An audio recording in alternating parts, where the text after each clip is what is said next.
நான் சொல்ற மாரி கேரக்டர்ல உங்கள சுத்தி எத்தன பேர் இருக்காங்க? எல்லா தப்பும் அவங்க பண்ணுவாங்க. ஆனா ப்ளேமிங் மட்டும் மத்தவங்கள பண்ணிட்டுருப்பாங்க. இதே மாரி தான் 2 ஃப்ரெண்ட்ஸ் ஒரு அபார்ட்மெண்ட்ல வாழ்ந்துட்டுருக்காங்க.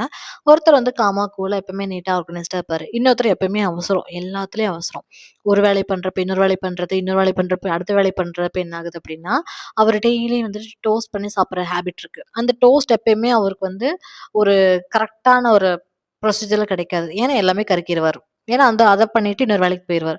அப்படி பண்றத பார்த்துட்டு இருக்க இன்னொரு ஃப்ரெண்ட் வந்துட்டு, "நீ இன்னைக்கு இந்த டோஸ்ட்ட சாப்பிட்டே ஆகணும்னு" குடுக்குறாரு. அவரு செம்ம கசப்பு, வாயிலே வைக்க முடியல. சரின்னு சொல்லிட்டு சாப்பிடுறாரு.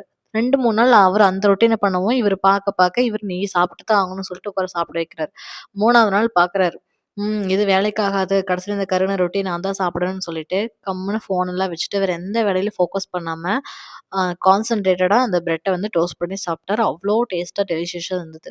ஸோ இந்த ஸ்டோரியோட மாரல் என்ன அப்டின்னா, நான் மத்தவங்கள ப்ளேம் பண்றத காட்டிலும், நான் அந்த சிச்சுவேஷன்ல என்னோட ரோல் என்னவா இருந்தது? நான் என்ன பண்ணிட்டுருந்தேன்? என் மேல என்ன மிஸ்டேக்? அப்டிங்கிறத எல்லாருமே அவேர்னஸா இருந்தோம் அப்டின்னா, தேவையில்லாம டோஸ்ட்டும் கருகாது, அடுத்தவங்க மேல ப்ளேமும் போகாது.